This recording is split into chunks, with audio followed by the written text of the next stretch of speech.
So the main parts for this pedal are the solenoids themselves, and I can I'll get Dustin a parts list of specific things with links and stuff for this one. Mhm. But Thanks. the solenoids themselves, I got they're 120 volt, um, and you can get two different types. One is basically when they're off, they're either closed or open. You want to get the ones that are closed when they're off, because that's going to be like the natural state of your second stage. Um, so as you can see in this one, I got Dustin's Mirage torch on the left there, the one I was using in the frit pipe demo. And there's a couple ways you can wire it. One, like for this one, I chose the pedal you can see there, it's green. It is a kind of self-contained pedal that has it plugs into the wall, and then it has an outlet that you can plug something else into, and the foot pedal controls the outlet on its plug. Um, and so, my previous one, I wired the foot pedal into the middle of the power cord for this thing. And so I guess it just depends on your level of electrical savvy. And so I'm preparing, I needed the the brass barbs on either side of the solenoid. So that's what I'm just preparing those and getting them started, screwing in the thing. And so these are going to be wired I'm going to connect them to a cord that just has like a 3-prong plug on one side. And then, and I'll be plugging that into the outlet for the pedal. And as for the pedal, Dustin, have you used this Yeah, much at all? yeah, Yeah. yeah. What do you think of the pedal itself? Because that was the first time I'm I tried to mean, work it's a with it. little lightweight. I would, if it was me building it, I mean, especially compared to what these things sell for, I would just go for that standard metal pedal that everybody, it's heavy and people are used to it. So for me, it's a little bit light, but that's Mhm. only like the pedal. Functionality wise, it's perfect, works fine. Sure. Yeah, and also, I mean, I mentioned that I hadn't used that before. For mine, the first one I built, I use this is actually the switch from a guitar pedal. I ordered like a pack of 5 of these, and then I just wired into the cord that runs between the outlet and my the solenoid valves. Um, so it's up to you, I guess, how you want to do it. This setup here, so the pedal itself has like a 6-foot cord, so that is within 6 feet of an outlet, and then the cord to the solenoids, I believe, is also 6 feet. So um, you know assuming that your outlet is behind your bench or whatever, it gives you some reach with the pedal, and you can move the pedal around without worrying about yanking on the cord to your solenoids, and those also have some decent reach. So um, you know I guess it's kind of up to you, your pedal of choice. And also, for my memory, this green one is a little bit taller than I had liked. You know, Dustin's other pedals are like shorter to the ground, a little bit easier to get your foot onto. Yeah, Alex, what was the trick that you were talking about um the keeping the flame quick and snappy as opposed to the propane burn off?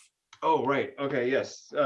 This is So super cool. Check this out. yeah. So for this torch, Dustin already had this hooked up with hoses to these Y splitters and stuff. So we didn't do it on this torch, but I have it hooked up on mine where on your second stage, between these valves and your torch, if you make your oxygen line double the length of your propane line, you won't lose any flame chemistry when you flick your torch off and on. So I don't know if anyone have seen like a 2-stage torch. When you flick off your outer stage, there's usually kind of a propane-y like flare of the flame as it goes out. Um, that solution would mitigate that. So again, that's making your oxygen line double the length of your propane line between your solenoid valves and your torch. Yeah. between your foot pedal and your torch. Yeah. Well, yeah, the valves for the foot pedal. Yep. Yep. Mm-hmm. Brilliant. I definitely have that going on with my torch, so that's cool to know. Yeah, it's a good trick. And I can't honestly, I wish I could tell you who I learned that from, but I certainly didn't make it up on my own. Although that'd be cool if I did. But yeah, credit goes out to somebody out there in the glass industry who's awesome. So yeah, and so for this one, you know, the hoses were braided up at the top of the torch, so I spent a lot of time like making sure that I was cutting the right hoses there. So you know, if you're building this at the same time you're like installing your torch, you probably don't have to worry about that as much, but you know, it's just good to mark all your hoses and then double or triple check even to make sure you are cutting at the right spots, you know. Yeah, any questions so far? No, I think it's cool. Where did you get these parts? Amazon? Yep, I got you know, you can order all these parts on Amazon. I think for this one, I think we picked up some of the brass fittings somewhere, or maybe that was for another thing. But yeah, you know, those brass fittings. I mean, if you guys have a local welding supply that's convenient, these brass fittings I think are usually cheaper at the welding supply than they are on Amazon, but you can certainly get them, you know, through Amazon. The solenoids themselves were definitely from Amazon, and I believe they were $25 each. So you know, depending on what pedal you get and stuff, I think we figured this particular thing with all this stuff I got was about $70. But that's about the most, you know, you're gonna spend unless you're also getting hoses and stuff. Are they a special kind of solenoid we should be looking for? You want to make sure they're 120 volt so that the power cord that you know, if you're just plugging it into your wall 120 outlet, you know, just make sure they're 120 volt and then closed. I can't remember the exact terminology, but it's like they should just say like closed or closed when off or something like that. So that so your torches, so your valves are only open when you have them turned on with electricity running to them. Yep. You'll send me a little parts list if you want, Alex, and I can hook it in somehow to the video or in mentorship classroom or something. I'll talk to Kenzo about it, but maybe the forum or something. Yeah. Sure. Yeah, I know I had it somewhere. I'll have to find it, but I definitely did have like a cut and paste of these links that I failed to find before this class. And so I'm assuming that there's no difference between the propane and the oxygen setup. It's the same thing. The only difference is the hoses, because those are just barbed fittings. Any gas should be able to work through that. So you're basically buying two of each thing. And there's no difference, right? Absolutely. Yeah, cool.